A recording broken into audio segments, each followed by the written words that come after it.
by...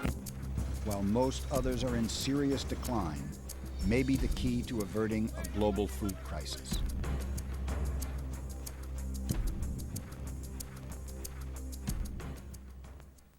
Major funding for the production of Empty Oceans, Empty Nets is made possible by the David and Lucille Packard Foundation and by Oceana, an international nonprofit group working to protect the world's oceans and to sustain our circle of life through public policy, science, and education.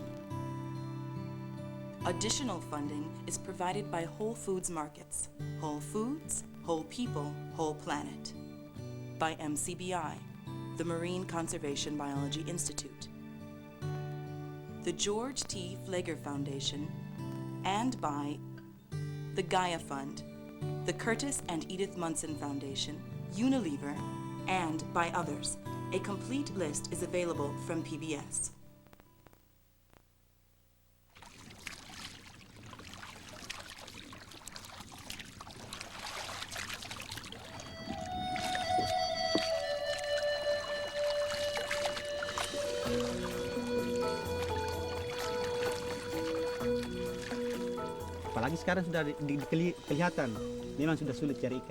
In the past, if we fished for an hour, that was enough to eat. Now, we have to fish for a full day, and we still don't catch enough.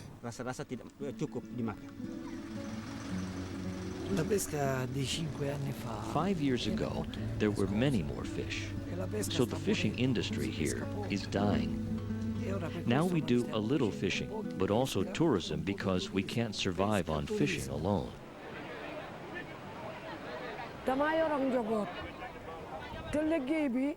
When the European boat fish, there is nothing left for the small boat. The local fishermen take much less than the European boats. When I started fishing, there were a lot of fish. I think that the greatest difficulty has certainly been when you know what you know about fishing and you know you've got the information and you're doing the right thing and you go out and there's still nothing there.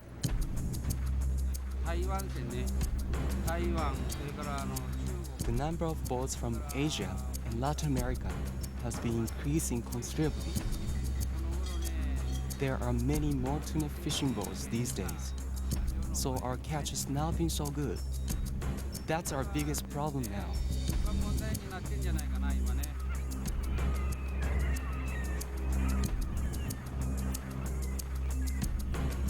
As the demand for seafood increases, along with the fishing power of the global fleet, the question becomes, can the oceans keep up with the hunt?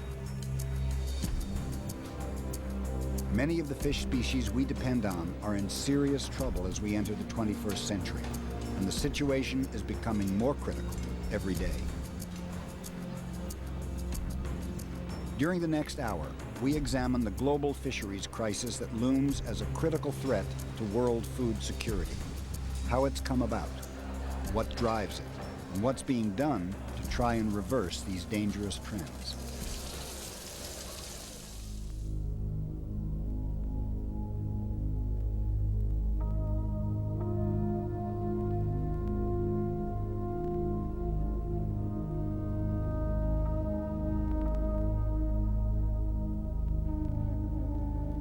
When you look at the oceans, they seem so vast that you think to yourself, how could people possibly fish out the oceans? I mean, the oceans cover much more of the Earth's surface than the land does. But most of the ocean is biologically a desert. The life is there, but it's very, very sparse. And where it's concentrated happens to be along the continents.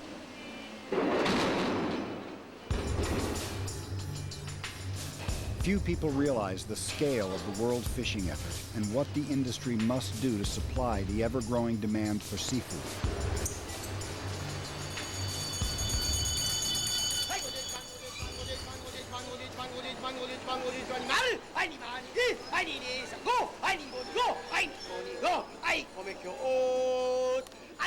As fish populations closer to home are depleted, seafood is being flown into wholesale markets from remote locations halfway around the world, where fish, for the time being, can still be caught.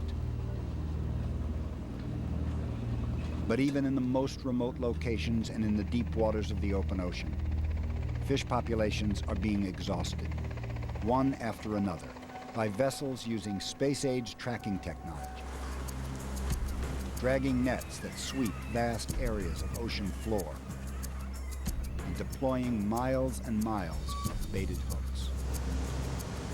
This kind of serial depletion has gone on since the 1800s, but the rate at which fish stocks are collapsing today is unprecedented, and the forces that give rise to this crisis are complex.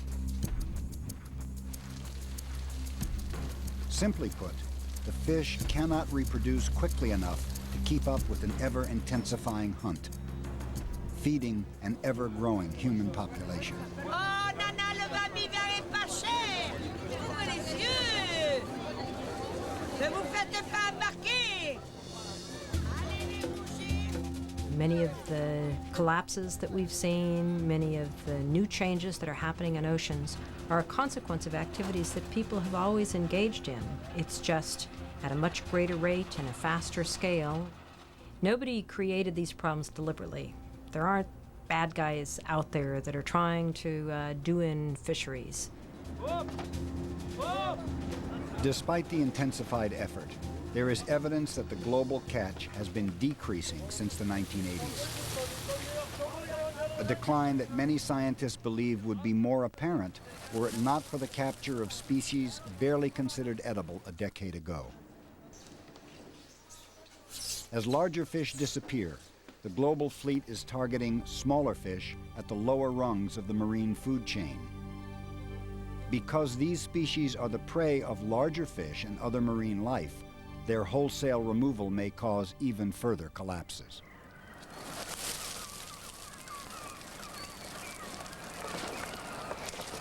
Also contributing to overall declines is the fact that not all the fish caught are being brought to shore. Each year, over 20 million metric tons of untargeted marine life, so-called bycatch, are discarded as waste, a volume equal to 4 times the entire catch of the U.S. fishing fleet. The amount of bycatch differs with each type of fishery, but among the worst are shrimp trawls. U.S. shrimpers are working hard to reduce this waste, but worldwide, on average, over 5 pounds of untargeted marine life are discarded for each pound of shrimp caught.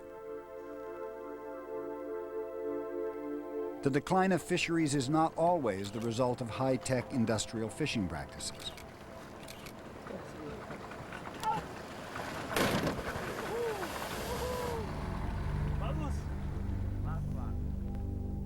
Communities in the Western Pacific and Indian Oceans are suffering the long-term consequences of fishing with cyanide and dynamite, a widespread practice that destroys coral reef habitats vital to fisheries and local economies.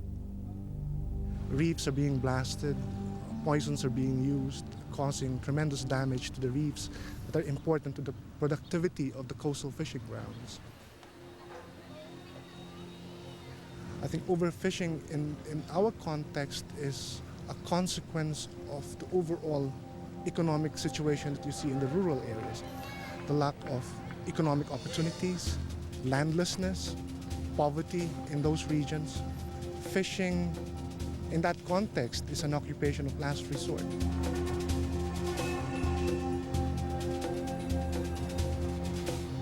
Population growth is another factor that drives overfishing and pollutes the ocean. Now at 6 billion, our numbers are growing by over 75 million people each year, nearly half of whom will live within 50 miles of a coastline. Over 1 billion people in Asia depend on ocean fish for nearly their entire supply of protein. Fish are a crucial source of protein for 1 out of every 5 Africans. The demand for seafood is also growing in the more affluent regions of the world. Because their own waters are overfished, Japan, the United States, and Europe have become net importers of seafood, most of which comes from unregulated fisheries in the developing world. As we enter the 21st century, the international fleet is estimated to have more than twice the capacity needed to fish the oceans in a manner that can be sustained. The long-term effects of this massive effort are beginning to show. Marine ecosystems, millions of years in the making, are being altered in ways that have never been seen. Not in the entire 3.5 billion years of life on Earth.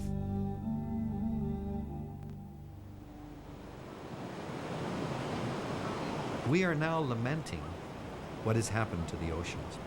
My grandson calls me all the time and says, "Grandpa, please take me fishing where your dad used to take you." I can't because there's nothing to take him fishing for.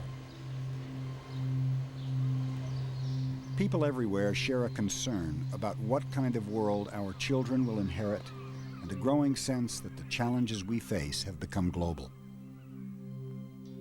From the Atlantic to the Mediterranean to the Pacific Ocean, we'll travel to 4 different parts of the world where the threat of empty oceans is becoming very real. Off the New England coast, upwellings of nutrient-rich water rise up from the ocean floor against a submarine plateau known as George's Bank, providing for what was once the most productive fishing ground in the world. Cod and haddock fisheries flourished here for centuries, beginning well before the advent of modern fishing practices.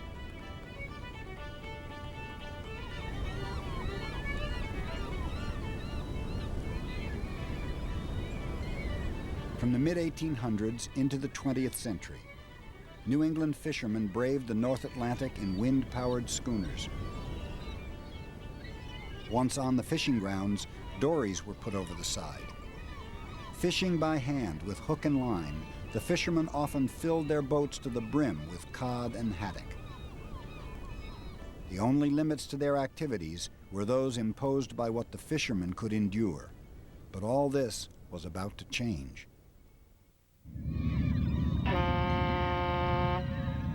In this century, a number of pieces of technology converged disastrously in a very short period of time. Once you had an engine-powered vessel and frozen food, the capacity of a fishing vessel became almost limitless because you could always get a more powerful engine and a larger ship to drag a larger net to catch more fish, and the only constriction would be getting this fish to market. Sonar, developed during World War II, was the next innovation to give fishermen a serious technological edge in the hunt for fish. Sound waves capable of detecting enemy submarines can also detect schools of fish, and it wasn't long before electronic fish finders were in the wheelhouse of most fishing boats. During the 1960s, New England's offshore waters were intensively fished by the vessels of several nations.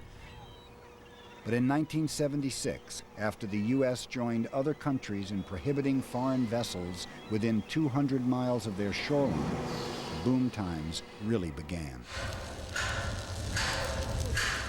The number of U.S. boats being built and brought out to the fishing grounds soon replaced and exceeded the size of the international fleet. I was part of it. Everybody back then was part of it. We got to kick the foreigners off our shores. So we did that. And everybody says, wow, this is our new frontier. Let's develop our new frontier. The government got involved, and they come in with a government guaranteed loan, which financed 90% of it, and I think they gave you 15 years to pay for it, which meant if you defaulted, they picked up 90% of the tab. Record volumes of cod and haddock were landed in New England between 1976 and 1985. But as the 80s drew to a close, the immense catches came to an end.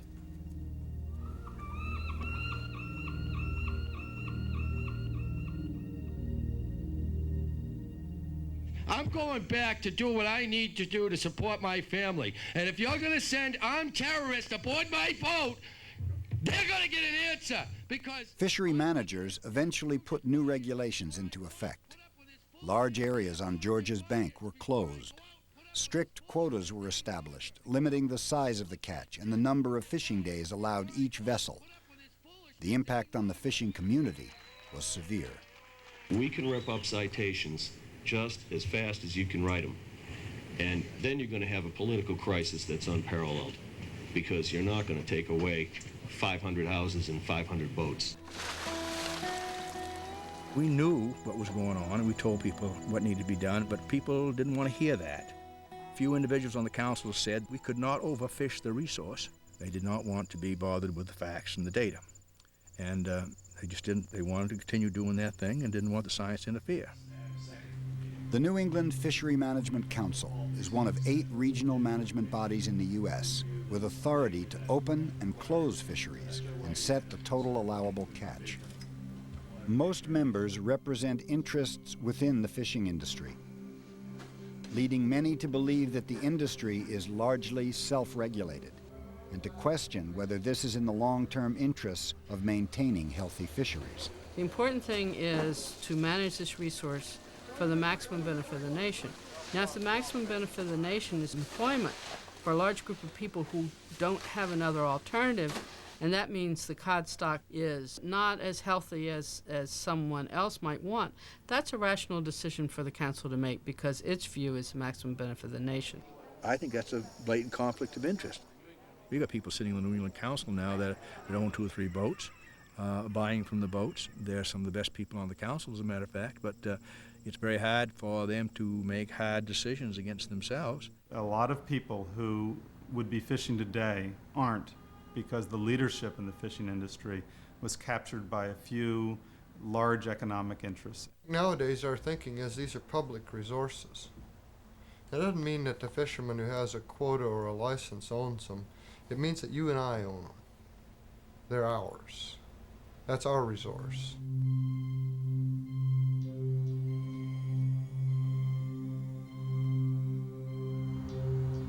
Some of the fishermen who have managed to stay in business are feeling the need to invest in larger and more powerful boats, a trend that can lead to further overfishing.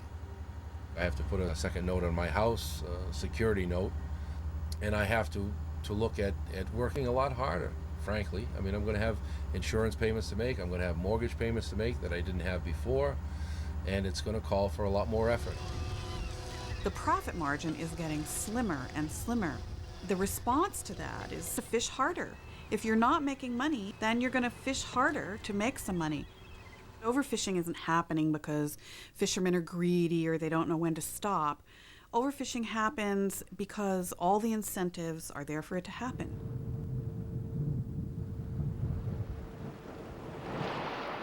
The impact of pollution and climate change is another area of grave concern and debate. Scientists are seeing fluctuations in the abundance of plankton, tiny organisms at the bottom of the ocean food chain that are a vital food source for ocean fish. Although most marine scientists agree that changes in the availability of these organisms could be linked to global warming, few believe that this is the primary cause for the decline of fish populations. It's well known that commercial fishing reduces the total number of fish, but it also removes the larger fish with greater reproductive capacity, leaving fish populations more vulnerable to environmental changes. The variability that seems to come from the environment actually does not come from the environment.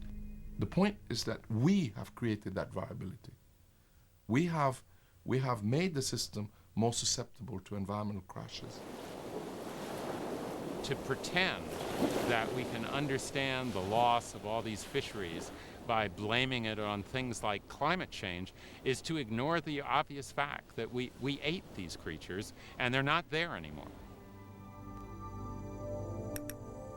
To stop the continuous decline in fish populations, the U.S. Congress enacted the Sustainable Fisheries Act in 1996, requiring fishery managers to take steps to rebuild overfished stocks and reduce bycatch. Many marine scientists and conservation groups believe that the law has yet to be put into practice. The Sustainable Fisheries Act is full of good intentions. It has not been implemented very well. Stronger measures could be used to protect habitat, which is really the source of not only the productivity of the fish populations themselves, but of course of the fishing industry. Unless more attention is given to that problem, long-term fisheries are going to continue to decline. The Sustainable Fisheries Act directs fishery managers to identify and protect habitat that is essential to healthy fish populations.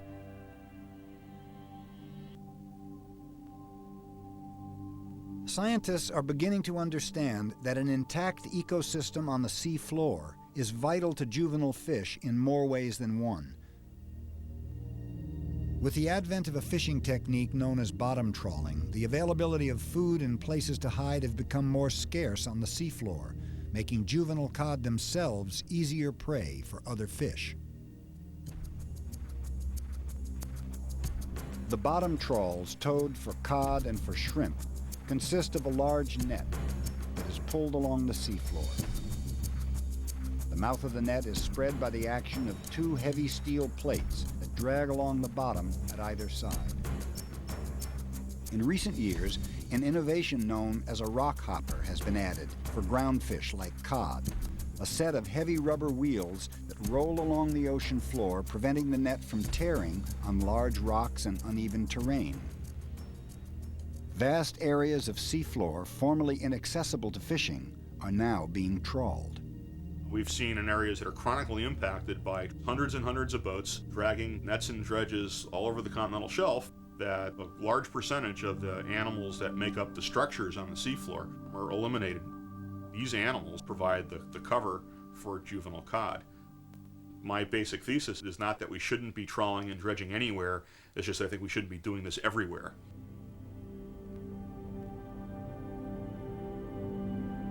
In the past, we couldn't fish everywhere.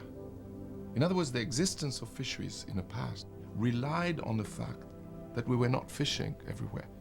There is a complete mismatch between what the fish can produce for us and what we want from them. And the only way to kind of accommodate that mismatch is to create areas where the fish are not caught at all.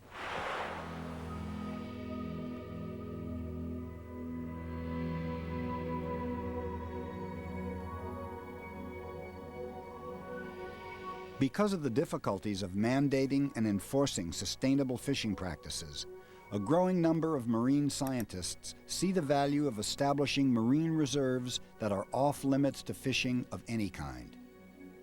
Although very few of these sanctuaries exist worldwide, they have been shown to restore fish populations within their boundaries and beyond.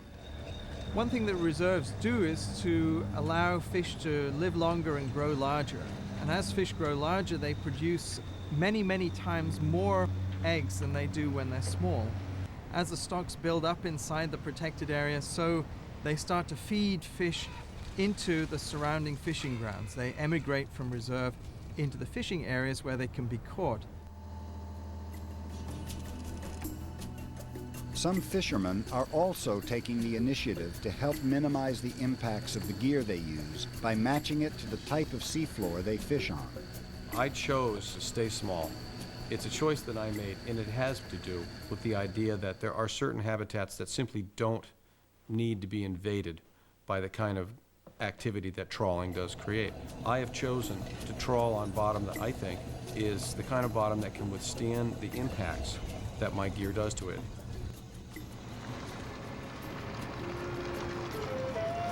There are also New England fishermen who are catching cod the way it was done before the advent of industrial trawling, and they're finding an appreciative market for their product. A hook fisherman uses a baited hook to catch a single fish and leaves the habitat from which that fish came completely intact, ensuring a place for other fish to grow up instead of plowing it over and then saying, "Whoa, where's all the fish?" Well, hey man, you wrecked their home, they've moved on if they're still around. Because hook-caught fish often reach the market soon after they're caught, the product is highly valued in wholesale fish markets.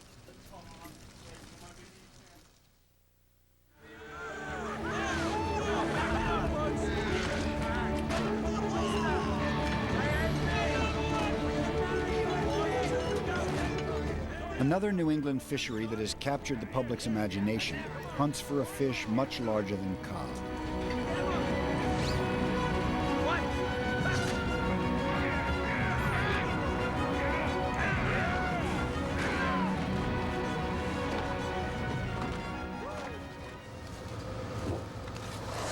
The Perfect Storm presents a true story about fishermen who risk their boat and their lives to pursue dwindling numbers of swordfish in the middle of the Atlantic Ocean. Although going so far out to sea has become a fact of life for many longline fishermen, populations of these giant fish could once be found much closer to shore. That's not here anymore. It's all gone. It's really a shame. The swordfish I always claimed that they were the most important fish in the whole ocean. When we first started harpooning, you could go right off no man's land and get swordfish. We've even harpooned them right in close. We never saw a small swordfish. They were here, but they never came to the surface. Only the big ones would come up. In the 1960s, harpooning was replaced by longlining, a fishing practice developed years earlier in Japan. Billfish and tuna populations would never be the same. We only had 400 hooks the first year we went, but we couldn't hold enough. Where it would take us 2 weeks to harpoon maybe 50, 60, and 3 days we had her full of swordfish. It was just unbelievable, the swordfish you could catch. And right close, you know, it wasn't, you didn't have to go very far to get them. But each year it got more and more difficult to catch them. How fishermen perceive the state of fish populations often depends on the length of their fishing career. I'm confident that the fish stocks are in good shape. I spoke with a friend of mine. He just landed a trip of swordfish. He had 57,000 pounds of fish and he had over a 100-pound average. Now, 57,000 pounds of swordfish has been a good trip for years and years and years. It's excellent. Obviously, he didn't catch every last fish in the ocean. I think there's plenty of fish. Plenty of swordfish. I'd have to ask the question, compared to what? Most of these fishermen weren't fishing when the populations were at their unfished levels or anywhere near unfished levels. Oh, we had good years and bad years, you know, of swordfish here, but not consistently like it is today, that they have to travel this distance to get the fish. And with hooks, you catch fish of all different sizes. So yes, the average size has declined. We still catch big fish. You know, the average size that they just landed recently was 100 pounds. I mean, that's a nice fish. 100-pound fish is a good fish. Years ago, we'd average out, it was never less than 200. They were always averaged out 250, 275. We even had one trip that we averaged out 380 pounds. They were all big fish. Today's longliners often deploy up to 60 miles of baited hooks. Thousands of these vessels now fish the world's oceans, landing millions of tons of tuna and swordfish every year. The average weight of swordfish caught before 1963 was 266 pounds. By 1970, it was half this weight, and by 1996, it was down to 90 pounds. It's estimated that over half the swordfish caught are juveniles that have not had the chance to reproduce. It really has only been probably 20 years, and all of this has taken place.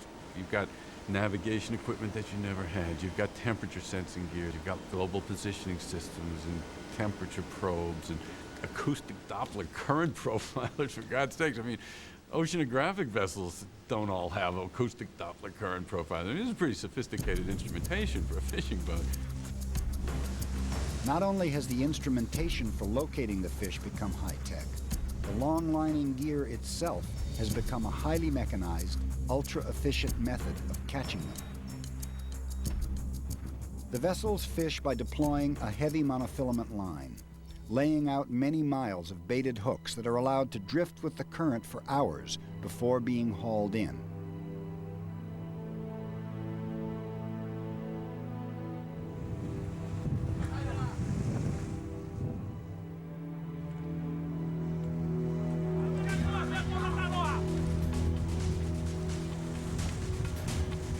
As with bottom trawling, long lining has become so efficient and the global fleet so large that it can remove more fish than the species can bear. I really don't believe that people begin to understand how extraordinarily bountiful the oceans were. We didn't know how lucky we were because there were these places that we didn't fish. There were these other areas where fish populations still existed and they reproduced. They sowed the seeds of the future fish populations. As we've become more desperate, looking for fish in farther and farther away places, we are, without realizing it, in some cases, removing these populations that had acted as refuges. In addition to swordfish and tuna, long lining tends to catch other untargeted species. Fishermen try to keep this bycatch to a minimum, but this is often difficult to do. And attempts at making the gear more selective have had only limited success.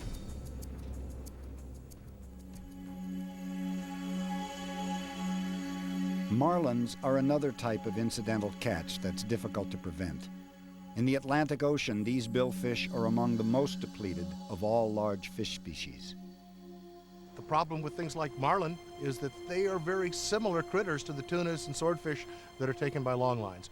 And I don't know that there's ever going to be a way to reduce the bycatch of the world's billfishes in this fishery unless we can come up with schemes for closing particular areas when that catch is very high.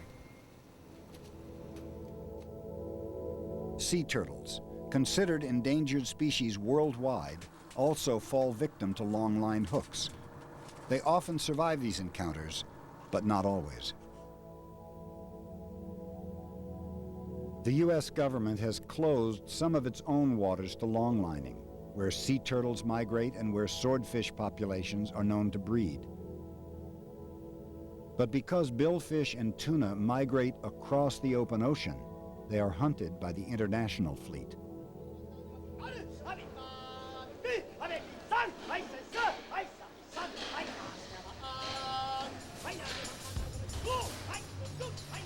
An agreement signed by nations that hunt for these fish sets quotas for both fisheries. It also discourages the taking of juvenile swordfish. But U.S. fishermen feel that their good faith efforts to comply are not being reciprocated. Unless our international treaties are strictly enforced, that Atlantic swordfish that was permitted to swim by an American vessel, because the American vessel is strictly adhering to the regulations, that critter, that fish, is now captured by a non-American vessel and has the potential of coming back into the American market. Swordfish move across the Atlantic, as do the American and foreign fishing fleets that pursue them. The continental shelf of northwestern Africa is another of the world's richest fishing grounds.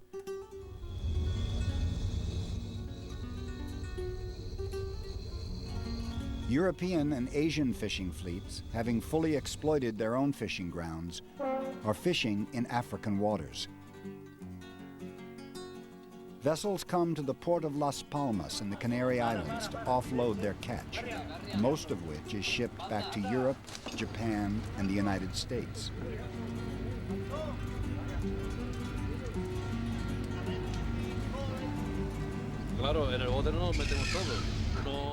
Some break the rules, others like us do not. In America, it must be the same. Some break the rules, some don't. I think there are too many regulations. Because before we could fish wherever and however we wanted to. And there was no problem because our hooks are big, and so are the fish we catch.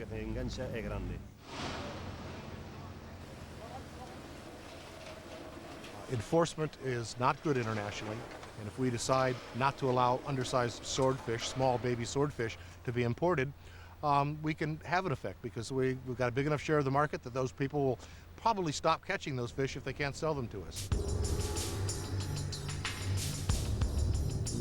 A large contingent of Japan's longliner fleet also ties up in Las Palmas.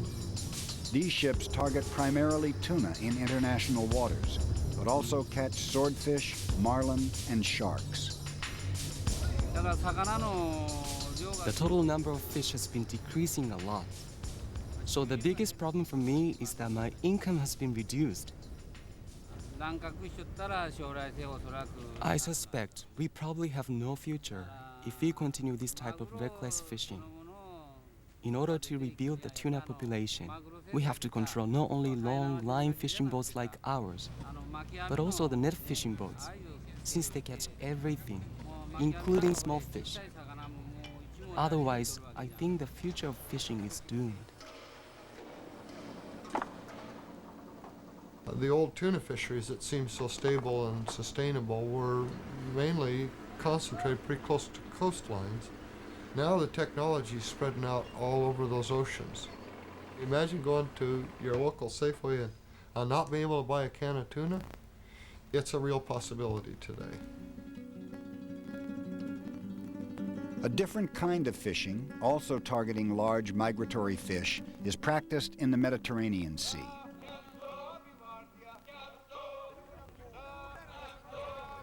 Here is a fishery of ancient design, and by its very nature, it does not overfish. Yet it too is on the verge of collapse.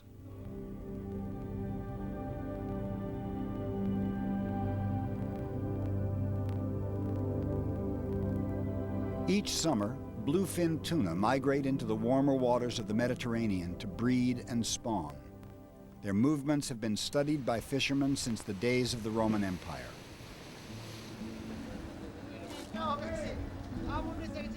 One of the last vestiges of an ancient and very proud fishing tradition, known as the tonara, is still practiced on the western coast of Sicily. A large and intricate net is carefully maintained. For each summer, it is strategically positioned in near-shore waters to catch the giant tuna. The tonara consists of a long fence-like net that forces bluefin tuna to swim toward the trap. The fish are herded through a series of netted chambers. In the final chamber, a netted floor is raised, forcing the tuna to the surface.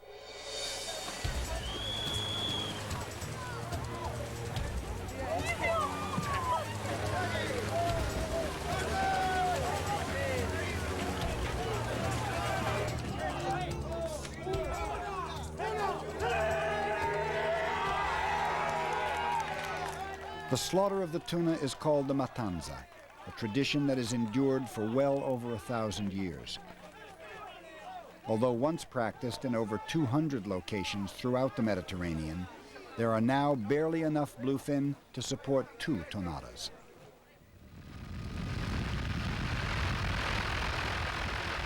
Though many skippers who fish in international waters know that fish populations are declining, the industrial hunt continues around the clock to meet the ever-growing demand for seafood.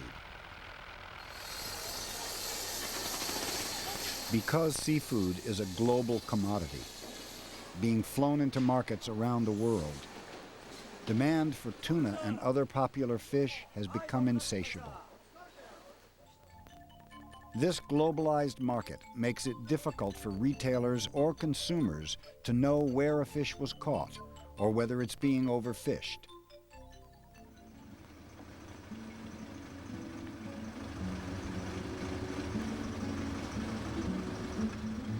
Another centuries-old fishery in Sicilian waters, targeting anchovies, is also feeling the pinch. Fishing was better 20 years ago. There were more boats and larger boats. The number of fish has declined since then, so all these vessels have gone away. My friends can't survive on fishing here, so they go to Alaska to fish for salmon. They spend 6 months there and the rest of the time here. European fishermen move to North America today for the same reasons they have been arriving in droves for the past 3 centuries. In the cold waters of the North Pacific, near the Gulf of Alaska, are some of the most productive fishing grounds in the world.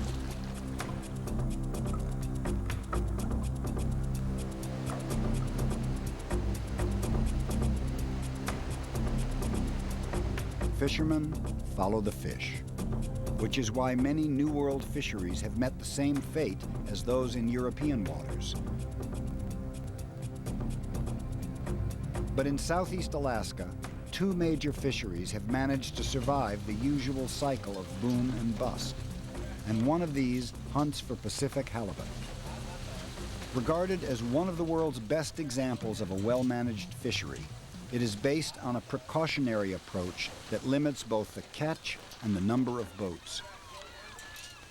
The results have produced bountiful catches of these giant fish year after year, but this was not always the case. Even though Pacific halibut fishermen have long supported catch limits low enough to protect the stocks, overfishing occurred because the fishery had open access, allowing an unlimited number of boats to participate. The fishing season became a frantic race, a so-called derby fishery, with fishermen working feverishly, often in unsafe weather conditions.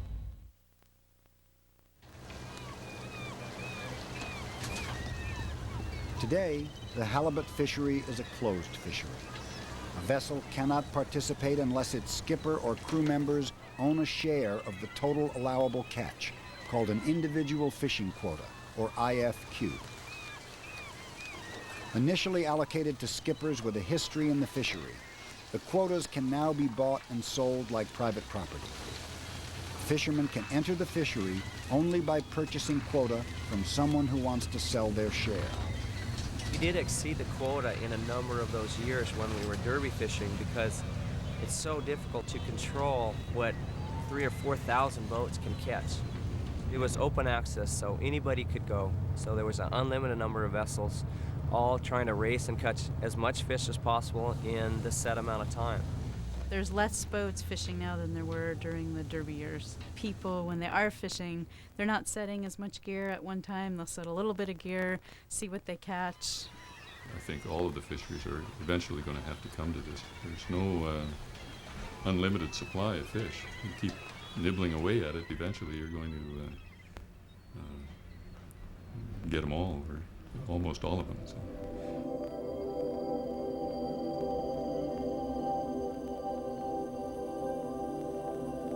The other Alaskan fishery that has rebounded after an historic collapse targets Pacific salmon, and its restoration is partly due to an understanding of the biological needs of the fish. Although salmon spend most of their lives in the ocean, they begin and end their life cycle in freshwater rivers and streams that are their breeding grounds. In Alaska, the main spawning rivers have not been dammed, nor have the forests been cut in a way that degrades the salmon's spawning grounds. Pollution from urban sprawl is largely unknown. A healthy environment is one prerequisite for a healthy salmon fishery, but it's not the only one. During the 1950s, Alaska's salmon fishery was on the brink of collapse. Fishing was done primarily with fish traps, a very effective way of capturing the salmon as they migrate upstream. So effective that by 1953, Alaska was declared a federal disaster area.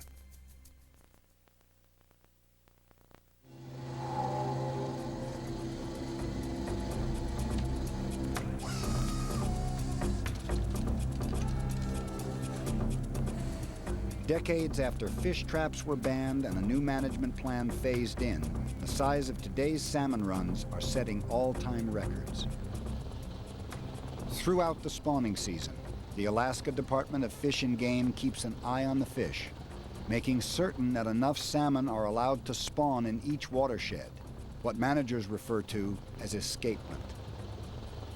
The runs have rebuilt themselves with our help. We count fish and compare it to what we think should be in there at this time of the year. If it looks better than that, then we open the areas that are adjacent, and if it doesn't, then we end up closing them. At times, fishermen get extremely aggravated about the things I do, but they realize in the long run that you can't overfish the resource this year and expect it to come back strong in the years to come. The salmon populations in Alaska in general are so healthy is not a fluke.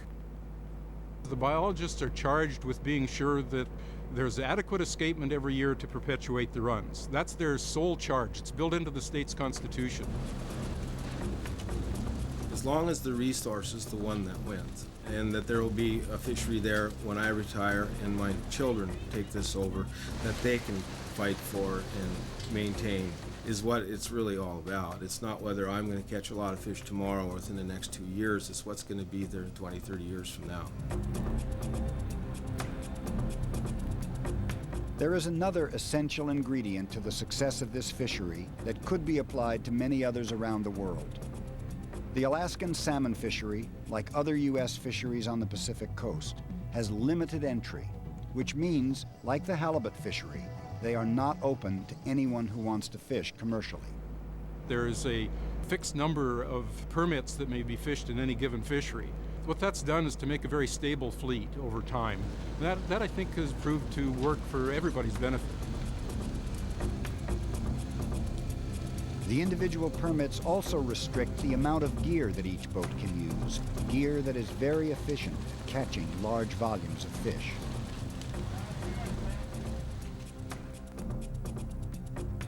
Purse seine vessels catch salmon by deploying a skiff that pulls out a long net to encircle the fish. The seine net is then drawn tight, much like a purse, and hauled aboard, landing thousands of salmon at a time. Although the measures taken to restore Alaskan salmon and halibut cannot apply to all fisheries, there are many around the world that could benefit by adopting similar practices. I want to interview a tuna. Are you a tuna? No, I'm an octopus. Go on, you are too a tuna. Okay, I'm a tuna. What's on your mind? Do you tuna? It wasn't long ago when we could all cheerfully assume that ocean fish were an inexhaustible food source, that all we had to consider about seafood was its great taste. Hey! Sorry, Charlie. Concerns that dolphins were drowning in tuna nets gave birth to the first consumer seafood campaign, and the industry responded by adopting more selective fishing methods.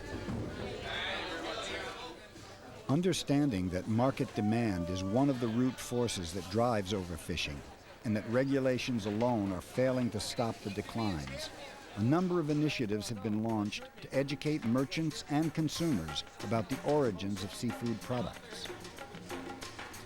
One of these is the Marine Stewardship Council, a unique example of cooperation between industry and conservation groups that realize the need for objective standards to certify fisheries that are well managed. For a consumer to be able to exercise their purchasing power, we need to have systems that, when they promise a sustainably caught fish, are not fraudulent. That they really are supporting a type of fishing practice that has been determined by objective sources, not just marketing people. Seafood with the MSC eco-label is finding an appreciative market in Europe and the United States as consumers become more aware of the fisheries crisis. Another initiative involves chefs and restaurateurs who are taking pains to offer seafood products produced by sustainable fisheries. It's very important for a chef to select the right seafood and knows whether it's plentiful or not, because you establish recipe, you establish a way of cooking with that fish, you put your choice in the right place so that you can enjoy fish in the future with your children and grandchildren. I think that consumers have to question the origin of the seafood they buy. I think it's important with all food. I mean, my restaurant, I represent that you have to ask questions to know where the food you put in your mouth comes from. If consumers thought about what they were eating, that this is wild animals. I mean, if you went into the store and there were rhinoceros steaks and some tiger chops, you'd ask a few questions. When you go into a fish store, you should be asking, where does it come from and how is it being caught? Most consumers are unaware that species like Patagonian toothfish, marketed as Chilean sea bass, are meeting the same fate as orange roughy, with populations being fished into commercial extinction within a short time after being marketed worldwide. Several organizations are providing updated information on the status of fish species and the fisheries that produce them. Some offer seafood guides on their websites as wallet-sized cards that seafood lovers can carry with them to stores and restaurants to help identify which products are from healthy fisheries and which are not. We do it to provide an educational resource for seafood consumers so they can make better choices when they're in the supermarket or they're in the restaurant. But an added benefit is that it rewards fishermen who are working and operating in a sustainable way or an environmentally friendly way. Consumers are also being advised to be careful about what kinds of farmed fish they buy, that some farming practices may pose yet another threat to beleaguered wild fish populations. We hope that farm shrimp and farm salmon will someday be sustainable sources of seafood, but right now they produce lots of pollution, they destroy habitats, and they consume more resources than they create. According to a growing number of scientists, whether or not fish farms put added pressure on ocean fish depends on which species are being farmed and how they are being farmed. It is counterintuitive. You would think, gee, if we can produce them in farms, we don't have to go fishing as much. In fact, just the opposite is true, because many of the species that are most highly sought after for farming are carnivorous species that require fish meal. And so we have to go fishing for the fish to produce the fish meal to feed the farmed animals. The aquaculture industry and the aquaculture scientific community are working hard at solutions to criticisms. But I see great progress having been made towards the development of best practices, towards the dissemination of technical information. Aquaculture in 30 years is trying to do what agriculture did in 6,000. And so the learning curve is real steep. Fortunately, there are a variety of farm-raised fish and shellfish that do not require fish meal in their diet and involve fewer environmental impacts. Oysters, mussels, tilapia, and catfish are examples of species that can be raised to help take pressure off wild fish.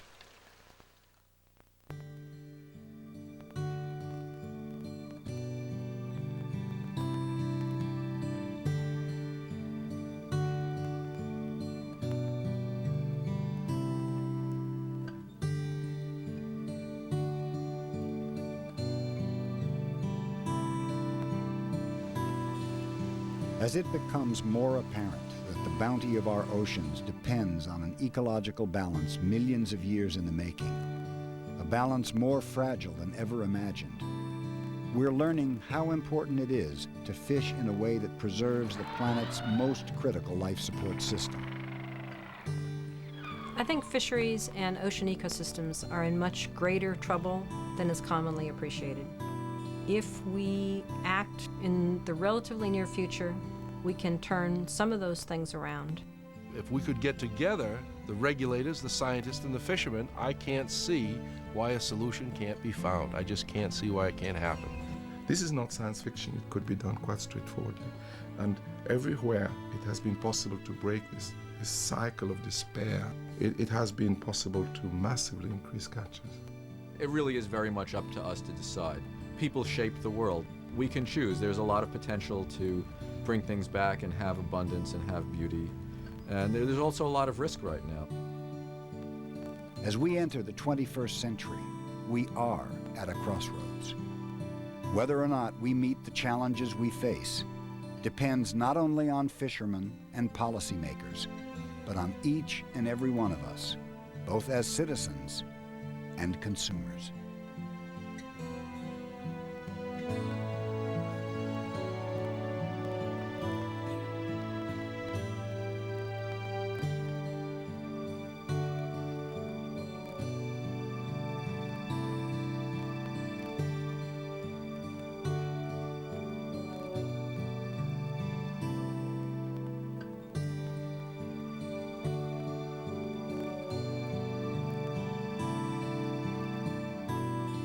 To order Empty Oceans, Empty Nets on video cassette, call PBS Home Video at 1-800-PLAY-PBS.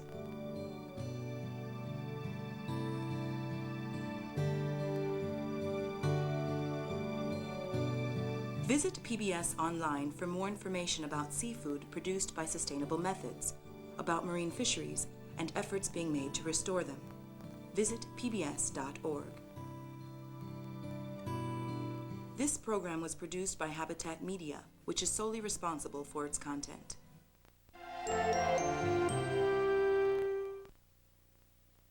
Major funding for the production of Empty Oceans, Empty Nets is made possible by the David and Lucille Packard Foundation and by Oceana, an international nonprofit group working to protect the world's oceans and to sustain our circle of life through public policy, science, and education. Additional funding is provided by Whole Foods Markets. Whole Foods, Whole People, Whole Planet. By MCBI, the Marine Conservation Biology Institute. The George T. Flager Foundation, and by the Gaia Fund, the Curtis and Edith Munson Foundation, Unilever, and by others. A complete list is available from PBS.